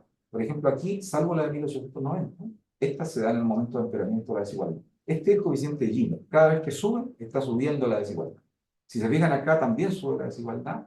Acá, justamente, y eso lo explica, no hay el fenómeno desigualdad que está llevando los enfrentamientos entre 71 y 73, sino que es la inflación y es la polarización política. Y finalmente acá he puesto el 2019 porque los datos llegaban hasta el 2010 y es complicado extenderlo hasta el 2019. Por lo tanto, lo que he puesto ahí es el coeficiente de Gini que había en vísperas de la gran estallido social del 2019, que es del año 2017, y era un 0,47 de Gini. Ahora, ese 0,47 de Gini es el mismo del año 69. Está acá. O sea, esta era la altura que tenía la desigualdad en víspera del estallido social. Está por acá. Está aquí, más o menos. Ese es el más bajo, 0,47. Es el momento de menor desigualdad. Ahora, esto es más complicado, pero ya nos da algunos contextos que son interesantes. Y luego, ya entrando a lo último, digamos, creo que aquí podemos observar, ¿no es cierto?, que la revuelta del 61-63 está asociada al empeoramiento del clima de polarización política, esa situación de inmigración, y la revuelta del 82-83 fue producto de los efectos de la crisis de la deuda. Esta se da en un cuadro de mucho desempleo y caída salarial también, ¿no? Acá vemos, es la caída salarial, son los salarios, pero no basta con los salarios, porque ya hemos dicho que en el momento de mucho desempleo y de caída salarial, eso no necesariamente gatilla una revuelta popular, una revuelta urbana importante. Lo que la gatilla es que además se le tiene que agregar un ingrediente que es polarización política, partido, y en este caso, ¿no es cierto?, probablemente ya la dictadura estaba llegando a su fin en términos de legitimidad y por lo tanto ya no había cómo. La crisis del 82 terminó por sepultar el deseo de Pinochet de proyectarse en el tiempo como lo tenía originalmente previsto, creo. Y por eso que pierde el 89, ¿no es cierto?, el 5 de octubre pierde la votación Pinochet, de no haber mediado esta protesta y esta circunstancia entre el 83 y el 84, Pinochet quizás hubiera podido proyectar tal como logró proyectarse el 80 cuando ganó el plebiscito, que era un momento de euforia económica y en el que no había ningún elemento negativo que influyera, digamos, el apoyo. Y aunque haya hecho fraude, cosa que nunca sabremos de todo, sin duda que había una masa que estaba a favor de Pinochet en ese momento, porque las importaciones eran baratas, cualquiera podía tener un Suzuki, digamos, cómprate un auto perico, etcétera, etcétera. Entonces, había un festival del consumo que fue generado por este endeudamiento al que nos llevaron los Chicago, que hicieron una pésima labor y causaron en la gran medida la gran magnitud de esa crisis. Y bueno, y finalmente, ¿no es cierto?, la revuelta de octubre, si ustedes se fijan, no obedece a un mal desempeño económico, porque en 2019 Chile no está viviendo una crisis económica en absoluto, para nada. Lo que tenemos es una ralentización del crecimiento, pero estamos hablando que en vez de crecer al 3, está creciendo al 1, al 2, pero no más que lo que había crecido, lo que había caído durante Piñera 1 o Bachelet 2. O sea, no estamos hablando de una cantidad grosera que dejara muy mal el desempeño económico de Piñera 2. No. Eran desempeños mediocres que ya se venían dando en los gobiernos anteriores. Y por otro lado, ¿no es cierto? Pero no es una crisis en absoluto. Tampoco tenemos un periodo inflacionario ahí. No hay periodo inflacionario. Entonces, ¿qué es lo que gatilla tampoco no hay? Entonces no tenemos los típicos sospechosos habituales. No está ni el desempleo, no está la crisis que genera el desempleo, no está la inflación que castiga los salarios. Bueno, entonces, ¿qué es lo que provoca el estallido social de 2019? ¿No? En algún momento se dijo, tampoco hay una alta desigualdad, como lo dijo Sebastián Edwards en su momento, ¿no? Que dio lugar a un diálogo con él que hasta ahora se mantiene, muy fructificante. Eh, lo que hay es lo que vamos a ver ahora, y es que nosotros fue muy tardía la recuperación salarial. O sea, el tiempo que se demoró Chile en recuperar los salarios del año 69 fue demasiado. En el 2005 los recuperadores de en 1970. Fueron 36 años, demasiado tiempo. Entonces había un hastío probablemente acumulado, una frustración de los sectores emergentes que se sentían de clase media. El 70% de los chilenos en víspera del estallido social se sentían de clase media, pero el 70% también, según los datos de la institución que hacían esta encuesta, y según los datos de la superintendencia de Banco y Entidad Financiera, el 70% de los abogados chilenos estaba ultra endeudado. Entonces tienes al 70% de chilenos que quieren ser clase media, pero al 70% de los chilenos que no pueden lograrlo. Para vivir esa fantasía de ser clase media, están endeudados de una manera impresionante. Entonces, y por otro lado, salarios que han estado subiendo, es cierto, y mucho, y bien, pero muy recientemente, porque ¿cuándo comienzan a subir los salarios? Desde el año 86, que es cuando salen los Chicago, y comienza ya a practicar su programa mucho más pragmático, ¿no? Y luego ya a partir de los 90 esa subida es mucho mayor, y como les digo, el año 2005 se cruza la barrera, como les dicen le gusta a los periodistas, la barrera imaginaria psicológica del año 69, en que los salarios superan el salario del año 69. Y a partir de ahí tenemos una de las trayectorias más positivas de crecimiento del salario en toda América Latina. El país donde más creció el salario. Y sin embargo, no fue suficiente porque quizás llegó muy tarde. Estos fenómenos son acumulativos y generan cansancio, agotamiento intergeneracional. Los abuelos le transmiten a los padres le transmiten a los hijos. Y luego tenemos cambios en la expectativa. Estos jóvenes ya no se satisfacen con lo que la lavadora o la nevera que ambicionaba su madre o su padre. Ya no se satisfacen con el autito, digamos, de los padres que trabajó toda la vida. Ahora quieren viajar, quieren dominar otro idioma, quieren conectarse a internet, quieren ver Netflix, ¿ya? Y todo eso, el pago de la vivienda no le alcanza, el pago de universitario, la deuda es gigantesca. ¿Ya? Y por lo tanto lo que ellos ven es que la promesa de bienestar ha ido llegando muy tarde, muy lento, y a ellos todavía no les da. Y eso se dio claramente en los cabildos del año 2016, donde la gente se juntaba en las clases y escuchaba a los jóvenes, los jóvenes estaban todos frustrados. Estoy hablando de estratos etarios de entre 20 y 35 pesos, 35 años, todos estaban frustrados, todos estaban con un enojo gigante. Entonces, ahí hay un factor. Y luego lo otro que también me llama la atención, que con los datos, estos son los datos de Javier Rodríguez hasta el año, ¿no es cierto?, 1970 más o menos, son los cálculos de 1973. ¿Ya? Entonces lo que se ve es que la desigualdad había venido bajando, ¿no es cierto? Es la línea de la desigualdad. Cae efectivamente durante la Unidad Popular y vuelve a subir debido a los problemas de la pérdida de salario, ¿no? Redistribución de todo tipo, no puedo entrar en detalle, ¿no? ¿Ya? Y lo que tenemos es que la desigualdad se empina a un punto muy alto, que es 0,62, más o menos por ahí, por fines de los 80. Y coincide justamente con el periodo activo con la dictadura. O sea, la más alta desigualdad que se ha alcanzado en Chile en las últimas 7 décadas, ¿no?, en el periodo de la dictadura. Y luego, entonces, ¿qué es lo que tenemos con la desigualdad, con la concertación?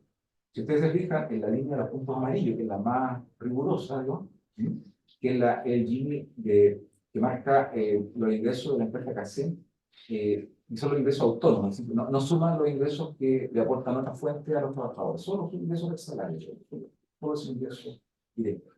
Bueno, calculando los grupos de ingresos por esa medida, lo que se ve es que si bien empieza a caer la desigualdad en amarillo, miren lo que se demora en caer. Recién en el año 2005, la desigualdad ha caído algo, pero todavía está por encima del 0,56. ¿No? Extremadamente alto. O sea, hacia el año 2005, la desigualdad seguía estando por sobre la desigualdad que había el año 1969. Entonces, claro, si uno lo ve en perspectiva temporal reciente, la caída es brutal.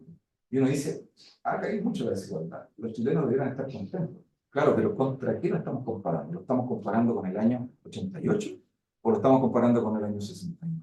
Si lo estamos comparando con el año 69, la desigualdad, ese último puntito amarillo ahí, en 2006, está por encima, y bastante por encima, del puntito del año 69. Eso significa que la desigualdad no descendía, iba muy lento. ¿Ya? Ahora, ¿por qué no desciende? Y acá lo vamos a ir terminando. Es que tenemos, ¿no es cierto?, un crecimiento del gasto social muy moderado, también muy tardío, que es lo que está en naranja. Entonces, lo que está en azul son los salarios, los mismos salarios que vimos recién. Y ahora tenemos el gasto social que yo calculé a partir de los datos de José Díaz, ¿no es cierto?, sumando educación, sumando salud y sumando vivienda, ¿no? Y eso pasándolo por una serie de procesos para llegar a un gasto social por trabajador diario y deflactado con los mismos pesos 2010 para que pudiera ser sumado a los pesos del salario. Bien, haciendo eso lo que se ve es que, por un lado, lo que ocurre es que el año 2005 más o menos se recupera, el salario vuelve a ser el que había el año 69, se fijan esa línea. Y por otro lado, a partir del 2005, el gasto social se va ampliando de una manera importante. O sea, llevaba muy poco tiempo, ¿ya?, ampliándose el gasto social. Esto venía ocurriendo desde Lagos, ¿no?, después Bachelet 1, pero llevaba muy poco tiempo. Entonces, el gasto social hacia 2010, ahí empieza a ser mayor. Y cuando empieza a crecer, ahí ya cae la desigualdad, y ahí tenemos un 0,51 de desigualdad para 2020. Entonces, y ahora eso nos explica por qué llegamos hacia 2017, todavía con un 0,47, como celebrando que recuperamos la desigualdad de hace 50 años. O sea, es terrible, ¿no? Entonces, desde ese punto de vista, y ahí se ve el gasto social por trabajador respecto a los salarios, y se ve que en esas barras, se ve que el gasto social fue muy tardío, fue aumentando recién en la década de los 70, ¿verdad?, y luego, sobre todo, en la de los 90.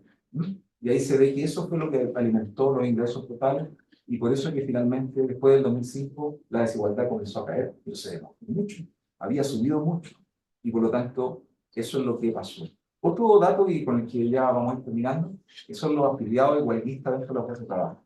Si uno observa, por ejemplo, este dato y ve, por ejemplo, el porcentaje de afiliados a la fuerza de trabajo, uno observa que el periodo anterior a los años 60 tiene datos muy fragmentarios, por un lado, y por otro lado, muy aislados, y que no se ve un porcentaje importante de afiliados a la fuerza de trabajo. Si ustedes quieren, menos del 15% siempre, ¿no? Se fijan acá, en barra select, ¿no? Siempre bajo el 15%.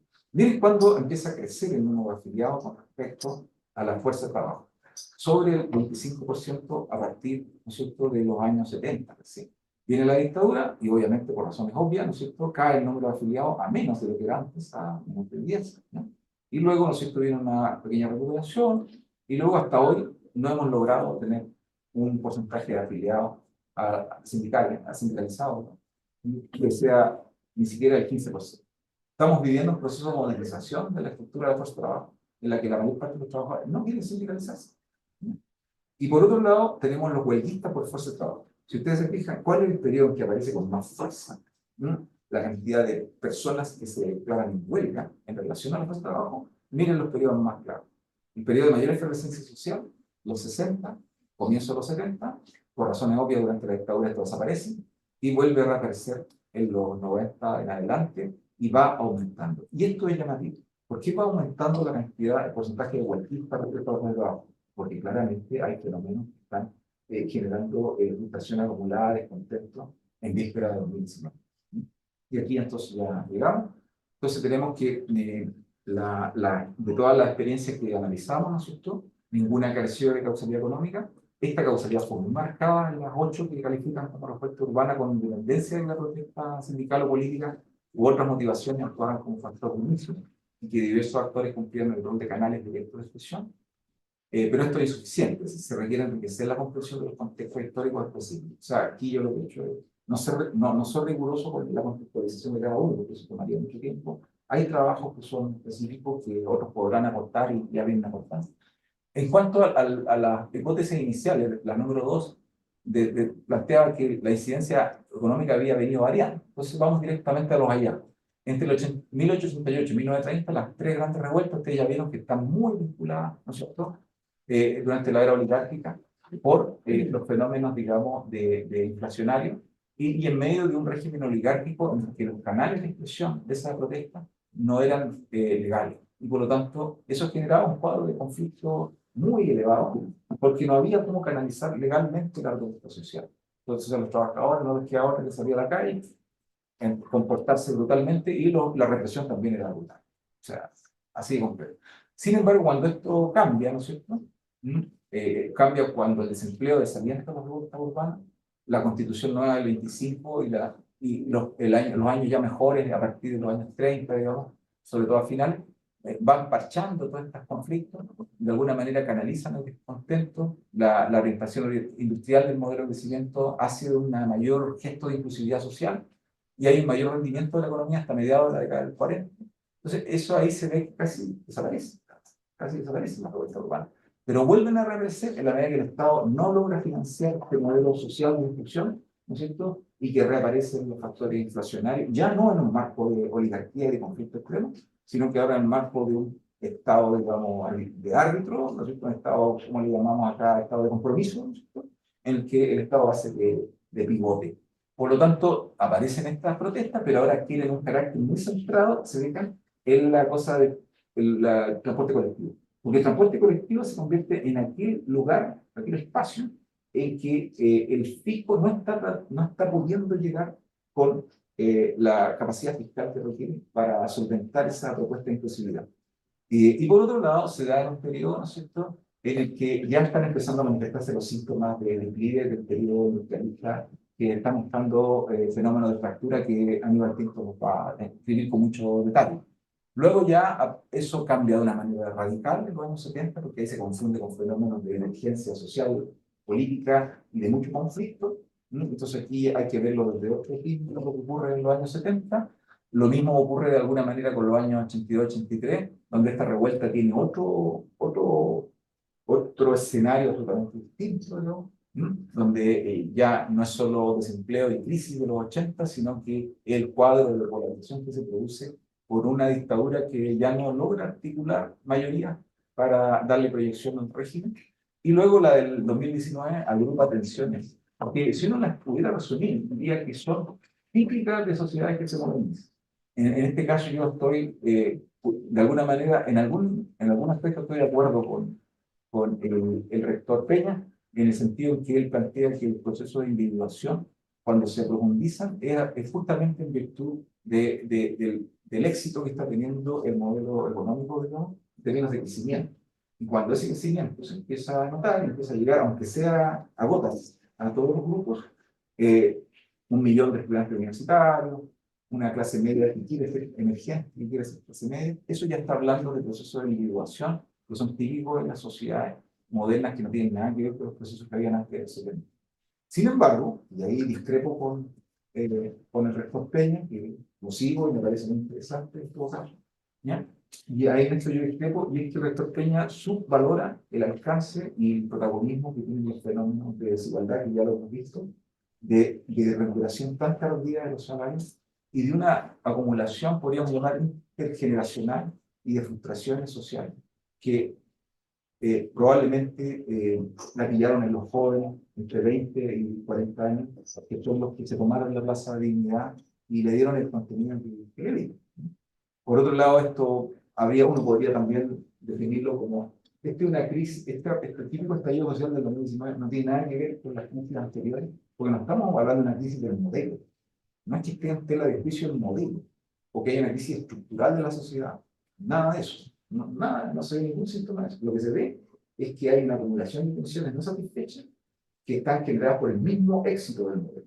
El modelo ha generado expectativas, ha generado sueños, ha generado, ¿no es cierto?, ilusiones, y no está siendo capaz de responder a todos quienes creyeron en esa promesa.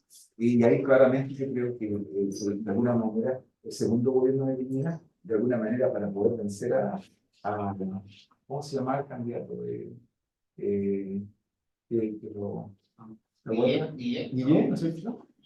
Para poder derrotarlo. Él asentó mucho el que mi gobierno iba a tener cifras de crecimiento del 5%, salarios de nuevo ascendentes, la desigualdad seguía cayendo. Y bueno, no lo logró. Y no lo logró porque era imposible lograrlo, porque el modelo se estaba agotando. No lo habría logrado ni Piñera, ni Bachelet, ni Guillén. Nadie lo habría logrado, porque el contexto internacional se había vuelto más desfavorable, porque la economía chilena se estaba agotando este modelo, y como hasta ahora ya está clarísimo, y porque, ¿no es cierto?, no había cómo financiar la cobertura de estas expectativas que se habían creado. Básicamente eso es lo que se produce. Ahora, yo a estos fenómenos, sin embargo, y con mucho respeto por los que cultivan nuestras áreas, creo que habría que agregarle todos los fenómenos culturales y de emergencia de nuevos grupos, que también hay que tomarlos en cuenta. O sea, este estallido social tiene características totalmente distintas a todas las anteriores, porque aquí aparecen grupos de presión que antes nunca habían tenido esa presencia, ¿sí? Los grupos aborígenes, ¿no es cierto?, los originarios, los territorios, ¿no es cierto?, las ciudades que se consideran como de castigo, ¿no es cierto?, ecológicos, están los grupos ambientalistas, están los grupos de todo orden. Y todas estas demandas se fusionaron en un paroxismo de contradicciones sin poder fusionarse en un proyecto, y de alguna manera eso está adelantando cualquier fracaso también la primera propuesta convencional, porque la primera propuesta convencional no logra articular en un relato unitario que compita con el relato unitario tradicional, algo que le dé certeza al chileno en el largo plazo. Es decir, el sistema de la bandera, digamos, y todas las expresiones que ustedes dieron de borde cultural, generaron más miedo, más incertidumbre, y finalmente, ¿no es cierto?, demostraron que los grupos, que eran muchos, no sabían, ni siquiera ellos se habían logrado poner de acuerdo en una propuesta, digamos, más tangible. Por lo tanto, yo diría que con eso estaríamos terminando. La radicalización de la acción y la división de la fuerza impulsora, el agotamiento e incapacidad de conducción ante la necesidad de institucionalizar algunas de las conquistas mediante apoyo mayoritario a mediano plazo, y señales de recuperación económica, activación de políticas de mitigación del descontento, todo eso operó de alguna manera también en estas revueltas urbanas. Y aquí entonces, a ver si logro subir esto, que molesta un poquito. Aquí, ¿vale? Entonces, a ese nivel, digamos, y ahí quiero terminar con una nota positiva, para no negativa, que creo que, a pesar de que si uno se queda con el seguimiento una por una, y los contextos históricos, los contextos económicos, sociales, políticos, tiende a quedarse con un sabor amargo. Yo, sin embargo, quizás porque soy optimista recalcitrante, pienso que todos estos episodios revelan aprendizajes. O sea, por ejemplo, la crisis de la revolución de la Chaucha y la de 1957 fueron mucho menos graves que las que hubo a comienzos del siglo XX, donde hubo matanza y donde hubo incapacidad para canalizar las demandas y los conflictos. En los años 50 y 40 estábamos en una sociedad que era mucho más inclusiva y tenía más mecanismos para canalizar todas esas tensiones que se acumulaban. Pongo de lado la del 61 y hasta el 83, porque creo que fue un momento asiago en nuestra historia en que perdimos totalmente la chaveta, ¿no? Y los que impusieron sus términos fueron los maestros. Y luego vuelvo a la última, donde creo que si uno observa la última, con qué mensaje esperanzador me quedaría, es que la última, ya tenemos resuelto el problema de inflación, ya no hay problemas de inflación, ya no tenemos un problema de crisis agudas, porque tenemos mecanismos de estabilización macro, tenemos una mejor inserción comercial, sabemos cómo conducir mejor la economía, no vamos a cometer los mismos errores que cometimos a lo largo del siglo XIX y del XX. ¿Ya? Y por otro lado, también queremos recuperar y fortalecer los mecanismos de inclusión social, porque sabemos que eso le da armonía a la sociedad. Entonces tampoco estamos como algunos querían con la segunda propuesta convencional, volver al siglo XIX. O sea, no, el Estado portaliano no cabe aquí en el siglo XXI.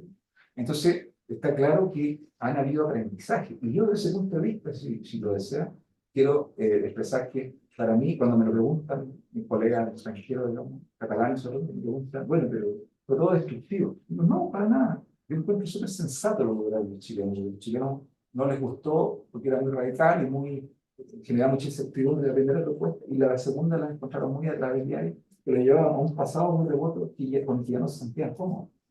¿Qué es lo que está costando entonces?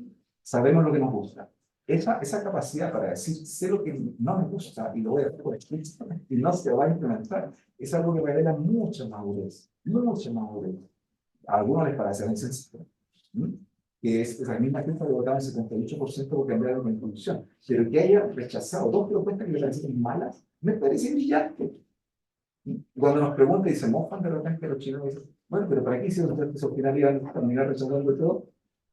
A mí me parece que porque los que vienen después de nosotros probablemente van a aprender esa experiencia y en vez de dejar que se dibujen dos propuestas desopilantes, digamos, extravagantes, van a atender más bien a una propuesta más integrada que tiene que ver con el fenómeno que hemos hablado.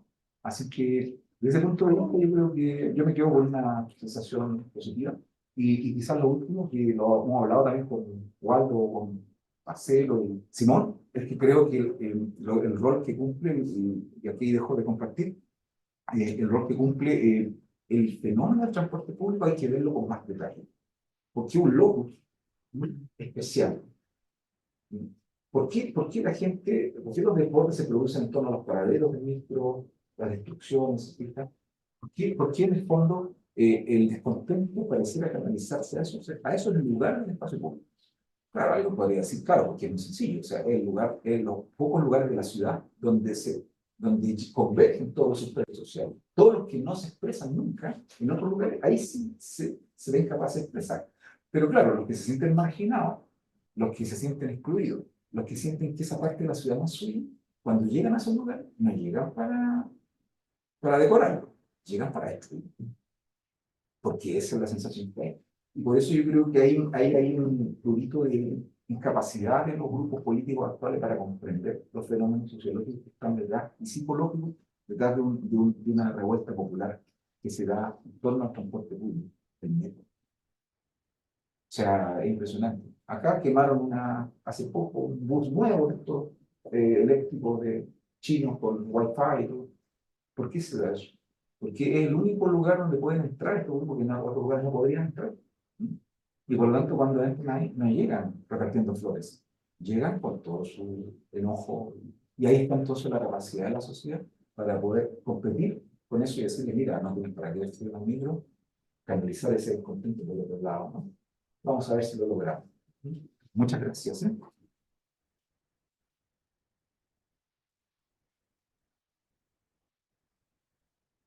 Bien, entonces si me dan unos minutitos, vamos a poner el micrófono, si quieren se hacen otro cafecito y comenzamos de nuevo.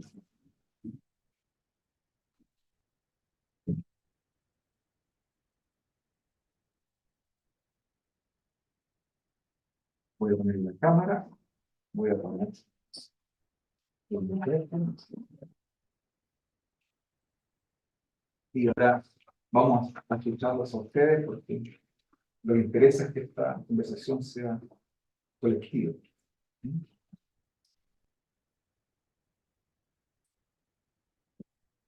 Bien, entonces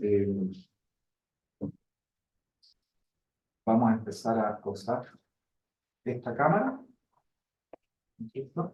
Y yo voy a tener un micrófono acá y el otro les pediré que lo vayamos haciendo correcto para que ustedes vayan haciendo llegar su opinión. Vamos a encender los dos micrófonos entonces y ya estamos con los dos micrófonos. Entonces me pongo acá uno en la solapa y comenzamos.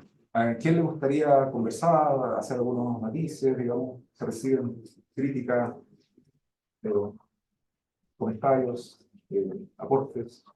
Ustedes digan. Alejandro, no sé qué yo.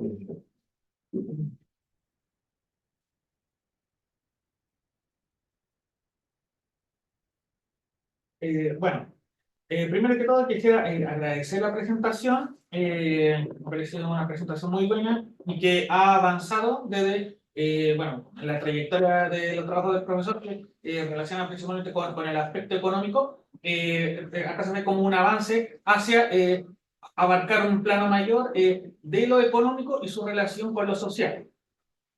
Historia económica y social a la vez. Y bueno, sobre eso, quería observar una cosa. Yo creo que, en cierto sentido, también se puede decir que no solo en el 2019 hay una crisis de expectativas, sino que también en las crisis anteriores. Solo que en la mayoría lo que yo veo es que los sectores obreros, por razones de crisis inflacionaria o por razón de crisis económica, finalmente como que pierden el progreso que se está observando o se ven fuera del progreso que se observa en la sociedad por el crecimiento, cuando hay crecimiento económico, por fenómenos como la inflación. Entonces, o por el aumento de la desigualdad. Entonces, eso, en cierta forma, yo creo que genera como una especie de desentendimiento respecto a el progreso que ellos ven y del cual no están formando parte. Que yo creo que es parte también de lo que explico las características particulares de la crisis del 2019. Porque si bien hay un progreso general de la sociedad chilena, hay un grupo que está teniendo un estancamiento permanente en su nivel de vida, en su salario y en su expectativa, en el imaginario de lo que correspondería a sus características personales, que son los grupos profesionales, que son precisamente la mayoría de la población joven, que son cada vez más y que casi nunca participaban de las anteriores protestas. Muy raras vez los sectores medios participaban de las anteriores protestas porque esa crisis afectaba más a los sectores obreros. Pero lo que ahora se observa es que el crecimiento de los salarios, si uno ve la encuesta suplementaria de ingresos, está principalmente relacionado con el crecimiento salarial, el crecimiento del salario mínimo y de los sectores obreros, de las personas que tienen educación de hasta cuarto medio. Pero los profesionales tienen el salario estancado desde hace muchos años, más de 10 años, y eso podría explicar en parte por qué en estas protestas particulares del 2019 también se unen los grupos a los sectores tradicionales obreros, se unen los sectores medios y se pueden haber grandes protestas o protestas constantemente a sectores como Ñuñoa o Providencia. Muy bueno. ¿Alguno más? Para Oscar. Bueno, profesor, quisiera felicitar y aplaudir su presentación, pues la encontré muy interesante y viene a entregar una nueva mirada que vincula la historia económica con la historia urbana. Pues es más frecuente encontrar vínculos con la historia social que con la historia económica, desde el ámbito de la urbanidad. En ese aspecto también le otorga una función protagonista a la ciudad y concentra la acción movilizadora, pero también los componentes socioeconómicos de su estructura. Quisiera destacar un rasgo propio de las revueltas urbanas, ¿no? Pues desde la perspectiva de la noción de urbanidad, permite incorporar las diversas infraestructuras que componen la ciudad y también las diversas capas sociales que están, ¿no? A medida que la ciudad evoluciona en la estructura metropolitana, la revuelta adquiere una dimensión mayor, ¿no? Lo que apela el historiador estadounidense Mark Davis, las ciudades muertas, ¿no? Al referirse sobre el estallido social de la ciudad de Los Ángeles de 1992, donde alude, bueno, las periferias tienden a tomarse el núcleo urbano de la ciudad y tienden a paralizarla, ¿no? En ese sentido, ¿no? La revuelta de 1957 acá en Chile se dio en una ciudad con 17 comunas aproximadamente, con no más de 2 millones de habitantes, ¿sí? Mientras que la de 2019 se dio en una metrópolis, ¿sí? Ya con otro tipo de infraestructura, con otro tipo de diseño, en un contexto, una extensión mucho más amplia, con 34 comunas y en una población de más de 7 millones de almas, ¿sí? En ese sentido, la revuelta viene a mostrar que paralizar las estructuras urbanas de la metrópolis desestabiliza la estructura institucional del poder, le permite una rearticulación de las instituciones y también la vida urbana. Precisamente eso. Muchísimas gracias. Y una última, si quieres, sumarse, ¿no? Para responder al tiro 3 comentarios. Por favor.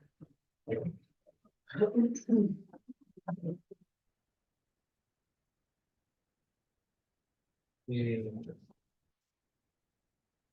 Bueno, primero que todo agradecer al profesor por su presentación. Me pareció una presentación muy relevante desde el punto de vista de es algo más cotidiano, o sea, lo que ocurre en el presente. Pero mi pregunta iba más por el tema de, en primer lugar, ¿cree usted que este análisis se puede extrapolar a otros contextos de América Latina? Es decir, incorporar, por ejemplo, qué pasa con revueltas en Argentina, en Perú. eh, Todo esto con el objetivo de tratar de comprender o tratar de categorizar y colocar en un contexto bien particular dentro del tiempo de estas revueltas, en el sentido de que eh, las transformaciones sociales y económicas que se han ido generando en América Latina en los últimos tiempos han podido terminar generando de alguna manera una transformación también en la manera en que se generan estas revueltas. Y en ese sentido, bueno, básicamente eso, cómo se podría extrapolar este análisis a otros contextos y cuál sería esa limitación, quizás a nivel latinoamericano, quizás incluso mucho más amplio. Muchísimas gracias, Manuel, Alejandro y Oscar. Entonces voy a ir trabajando con una idea, pero fundamental.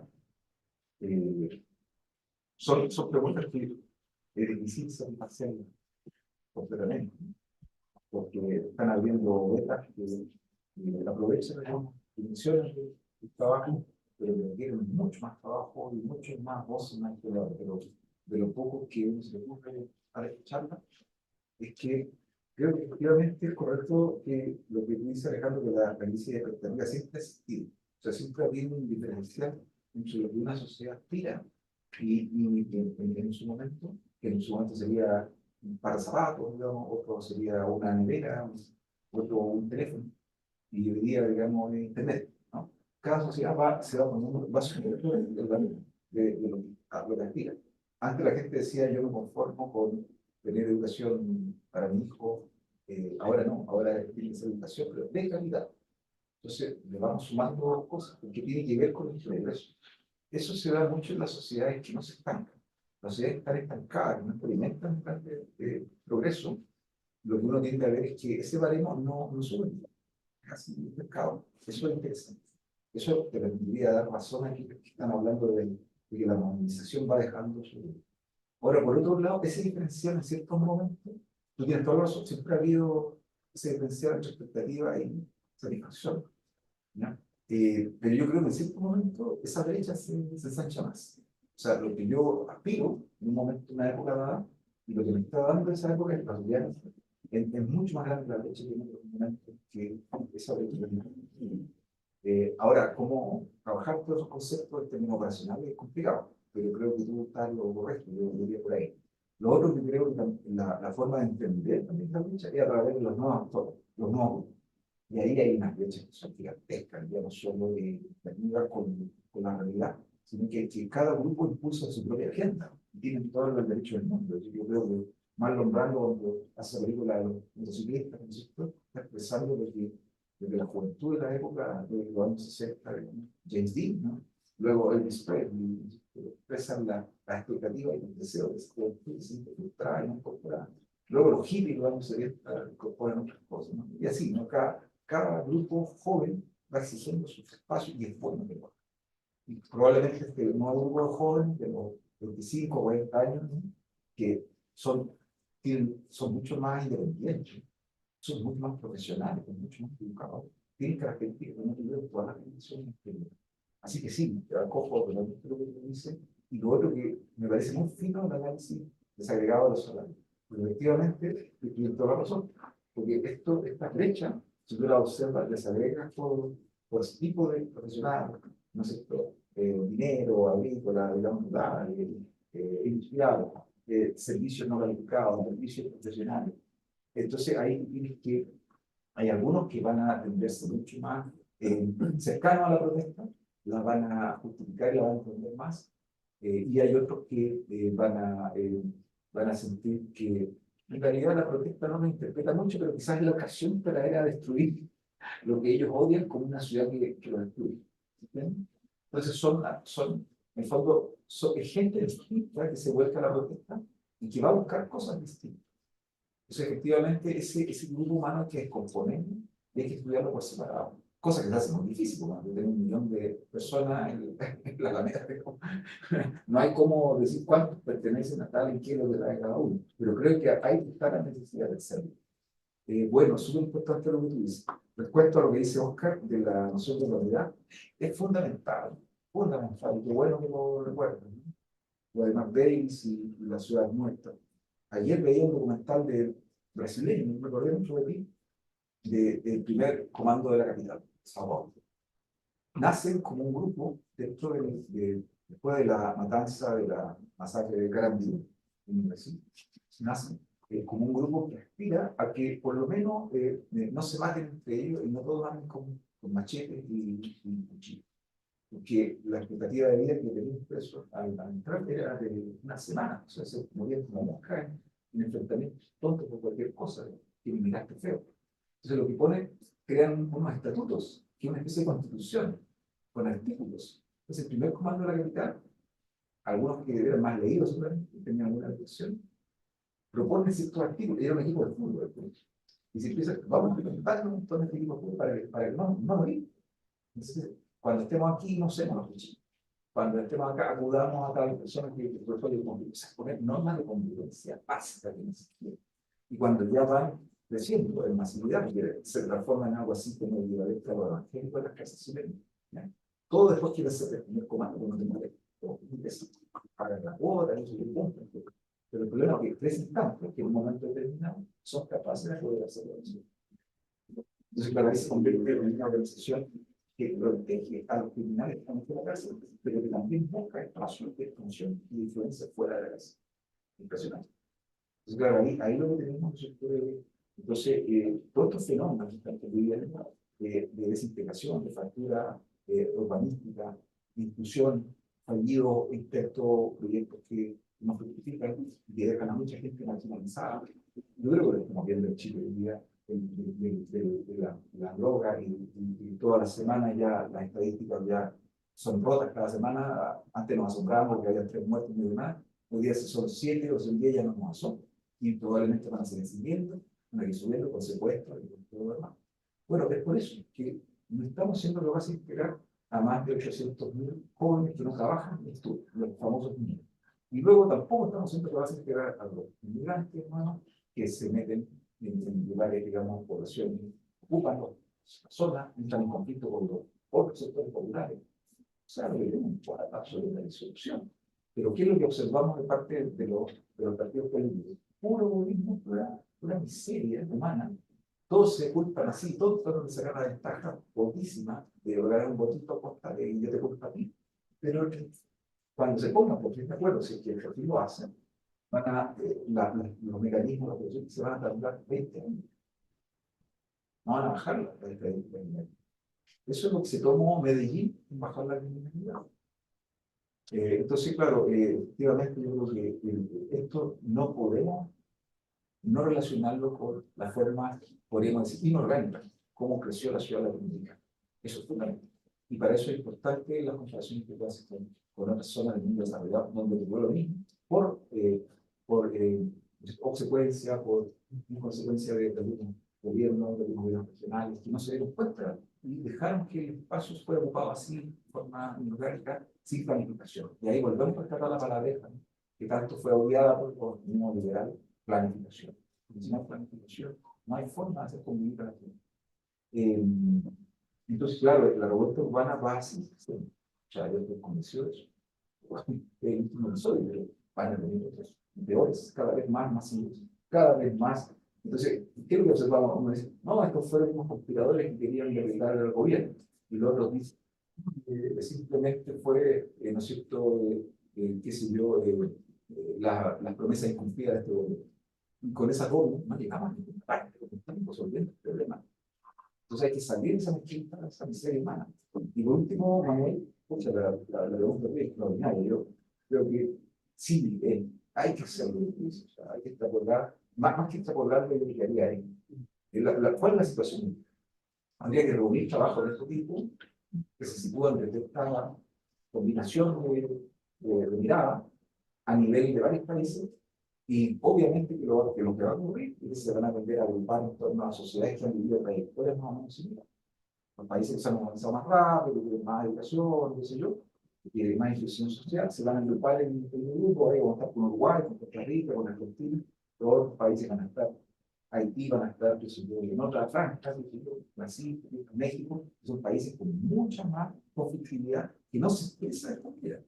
Allá en México la conflictividad y en Brasil se expresa en mucha más delincuencia y en violencia como la que trabajaba François, ¿no? Una violencia insólita que no tiene partido, que no tiene, digamos, que no tiene nada, que es violencia. Mira, ayer leí un informe de la ciudad de Jalisco, que es una de las más ricas de México, y decía que de los más de 5.000, 7.000 casos de desaparición que han habido en los últimos 5 años, de los cuales se han encontrado como 1.700 cadáveres entregados, no se conoce, no se sabe quién eran, cómo fue. Entonces, lo que se ha reconstruido a partir de testigos, un grupo muy grande de periodistas ha logrado categorizar y agrupar qué es lo último que se sabe de antes de que esa persona desapareciera. Y, por ejemplo, se ha logrado localizar que muchas de esas desapariciones se produjeron por el altercado en la calle de un auto que le pegó a un ciclista o dos autos que chocaron, se bajaron, se empezaron a discutir y uno de los tipos se enojó tanto que agarró una pistola y se llevó al automovilista, lo metió en su auto, lo secuestró y desde ese tiempo no sabemos. ¿Qué es lo que estamos viendo ahí? Es una violencia cotidiana que no tiene nada que ver con el crecimiento no, de microinflación. Ahí lo que tenemos es una desconstrucción de las formas de convivencia o extremo, donde la gente se puede llegar a matar porque mira, le rompiste el vidrio con la pelota. O sea, a ese nivel. La gente estalla por cualquier cosa. ¿Y a qué se debe eso? Que no hay mecanismos de canalización, de educación, de civismo, básicamente, de civismo. Entonces, sí, efectivamente, yo creo que si uno hace ese trabajo y logra hacer esta agrupación, probablemente ahí vamos a poder decir dónde se podría, de alguna manera, servir algunas de estas lógicas para algunos tipos de países.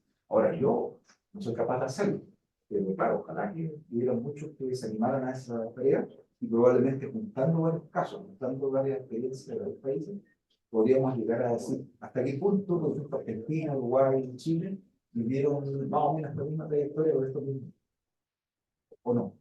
Y ahí aparecen fenómenos que apartan la trayectoria, como por ejemplo el peronismo como experiencia política, que crea un fenómeno como un cuanta que lleva a una dirección totalmente distinta, aunque sea un país con mucha educación, muy urbanizado, pero el fenómeno del peronismo y el general del populismo lo que hace es impedir que el sistema de partido sea de buena calidad. Y el Estado también es muy débil. Entonces, en esa circunstancia aparecen fenómenos que en este caso no se dan. O sea, estamos hablando de un país que puede tener algunos elementos que podrían hacerlo compatible para compararlo con otros. Pero hay que tener en cuenta que Chile tiene unas especificidades. Entonces, muy difícil. Bueno, ahí tenemos ya varias preguntas, son buenísimas y entonces vamos a dar la palabra a Sofía Luis. ¿Quiere comentar algo? Hola, hola, muchas gracias por la presentación, estuvo bastante interesante y bien ilustrativa, sobre todo en el largo plazo. Yo me pregunto, a partir de lo expuesto, hasta qué punto podría insertarse esa dinámica en términos de la economía mundo, de lo estructural de la economía mundo. Y se me ocurren varias vetas, por ejemplo, la propuesta que hace Giovanni Arrighi de los análisis de los movimientos obreros en el centro y de las periferias. Bueno, él extrapola unos conceptos de Marx. Entonces, ahí se me imagina a mí que eh, antes de 1945, como que la clase obrera tiende a, como decir, que, mejor dicho, hasta el 70 hay un doble movimiento, podemos decir, una doble trayectoria, es como una hipótesis, en el que la clase obrera aumenta tanto su poder de negociación en el mercado así como también su poder de negociación en el lugar de trabajo. Entonces, quizá eso podría tomarse en cuenta, en el sentido de verlo en términos institucionales, pero también en términos de efecto en la economía política. Y bueno, y después del neoliberalismo, obviamente, con Pinochet todo ese marco institucional fue roto y bueno, y también se ha intentado instaurar esta idea de que los trabajadores ya no son trabajadores, sino que son emprendedores. Y es como una forma de difuminar este poder estructural que podrían tener tanto en el lugar de trabajo como como en el mercado. Entonces se me ocurre esa beta. Y bueno, y también obviamente las fases de expansión y contracción de la economía del mundo, que yo creo que también deben tener su relevancia. No sé si me explico, o sea, no es lo mismo una revuelta o una protesta obrera en fase de contracción que en fase de expansión económica. Así es. Muchas gracias. Gracias a ti, son preguntas impresionantes. No sé si alguien quiere hacer una último comentario y con eso estaríamos terminando. Para no. Por favor, Patricio. Sí, yo quiero hacer dos comentarios. Lo primero, que me ha sorprendido muy gratamente el esfuerzo intelectual de lo que implica haber llegado a este trabajo. Es decir, la tarea de recopilación, de análisis, de sistematización, de reflexión, me parece un trabajo muy potente, porque sorprende por las espaldas historiográficas que hay que tener como para llegar a este planteamiento. Entonces, lo primero, quedé muy gratamente sorprendido por lo que es este producto intelectual y lo que él puede ofrecernos como una mirada hacia el futuro.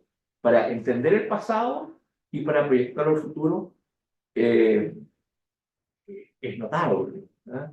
Tiene mucho, tiene mucho arrojo intelectual, el proponer, el tratar de ordenar, de sistematizar, de clarificar lo que en un momento se podía ver como muy disperso, viene y es un trabajo de una solidez académica, de tomar este enorme conjunto de situaciones sociales y tratar como de ver qué conclusión. Así que lo primero es la grata sorpresa de haber escuchado y con muchas ganas de ver los productos finales que brinda esto. Lo segundo, recordar la figura de Gonzalo Vial, porque cuando él informa que tiene cáncer, se da cuenta que no va a alcanzar a terminar la historia de Chile en los periodos que venía trabajando. Entonces opta por una solución práctica y para la producción y escribe 5 siglos de historia en 2 tomos. Y en ese libro viene una aseveración que ha sido muy acudida, que dice textualmente, 2009, la crisis tarde o temprano estallará. Espero no verla y me encantaría equivocarme, pero dadas las circunstancias, ¿por qué podría ser de otra forma? Y lo dice don Gonzalo, próximo a morir, en la proyección al futuro inmediato. Es decir, el 2019 fue antecedido por don Gonzalo. Y don Gonzalo ve una visión macro, global, y ahí yo comparto los elementos que tú has dicho, por ejemplo, la presencia de los ninis, que es un enorme conjunto de gente que está en el aire. La droga que está destruyendo a Chile, y la naturalización del consumo, la delincuencia, la corrupción política. Entonces yo compartiendo esos elementos tengo una visión más pesimista, porque el 2019 fue un terremoto, pero no sé si el Estado pueda soportar un estallido futuro de la misma manera que pudo enfrentar el 2019 a duras penas, porque lo va a encontrar mucho más debilitado, con áreas en las cuales el Estado hoy día no entra, como en el sur, o en zonas de Santiago, con un aumento de estas doctrinas nihilistas, como se hablaba a comienzo del 19. Entonces, por una parte, celebrar este trabajo espléndido, pero por otro, ver que estamos perdiendo lo común, estamos perdiendo lo centrípeto, estamos perdiendo el sentido de comunidad, de reconocernos en una comunidad, insisto en eso, y pareciera que todo este conjunto de fuerzas nos pueden sobrepasar y es difícil emular a don Gonzalo y proyectar qué ir a hacer en el futuro, porque lo que estamos viviendo en términos de inseguridad, pareciera que la clase política, de quien sea, no hay una respuesta. Uno no ve que nadie sepa por qué es multivariable. Está el tema de gendarmería, no podemos meter a toda la gente a la cárcel. Y en la cárcel, ¿qué pasa? El sistema judicial está en crisis, el sistema político hemos visto lo que estamos viviendo en este minuto. Entonces comparto, celebro y ojalá Dios nos pille confesados. Muchas gracias, Mauricio. Entonces, yo creo que son dos grandes reflexiones que podrían permitir terminar. Gracias y les agradezco mucho a todos la paciencia y que hayan dejado también, se hayan tomado la libertad de dejar volar su idea. Que no pasa. Y lo han hecho tal como yo primero hacerlo, de una perspectiva muy requisada, o sea, siendo capaz de aceptar que aparezcan cosas muy inesperadas. Entonces, me hace mucho sentido la pregunta de Luis, como la reflexión gigantesca que hace inicio.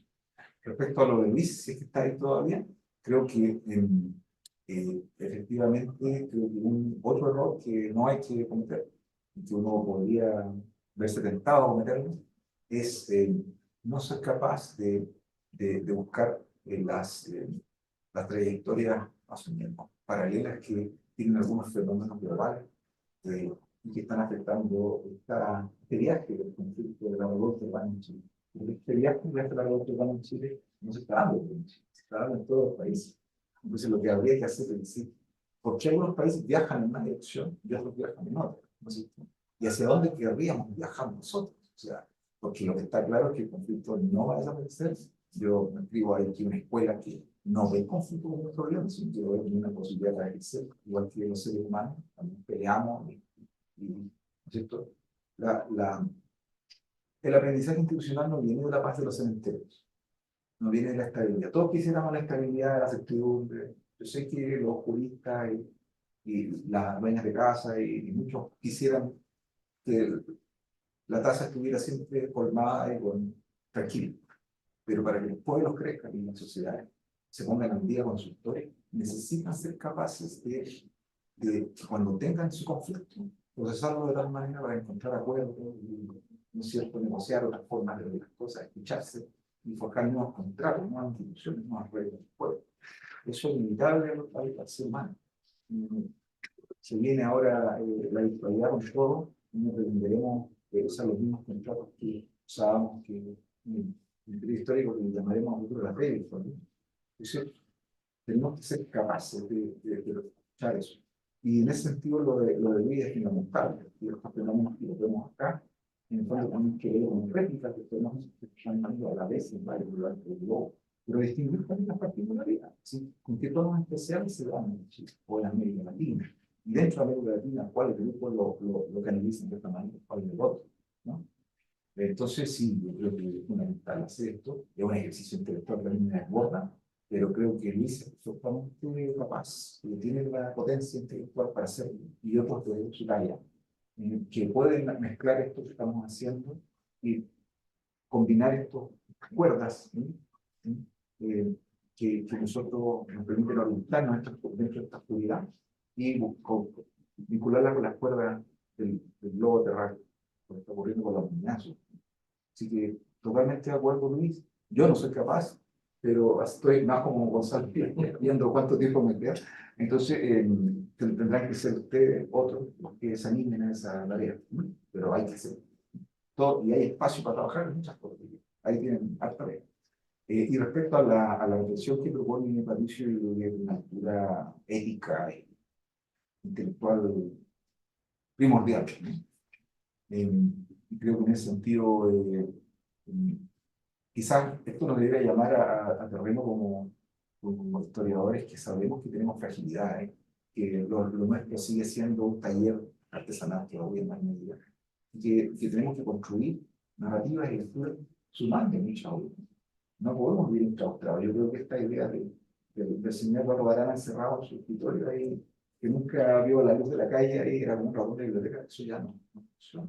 Tenemos que ser capaces de escuchar no solo los documentos, las contextuales, sino que salir a la calle, escuchar la historia, sus anhelos, sus frustraciones, sus expectativas, y a partir de ahí, pues, un rato, escuchando a otros de disciplinas, sociólogos, antropólogos, psicólogos, economistas, abogados, porque de ahí va a venir un relato mucho más rico.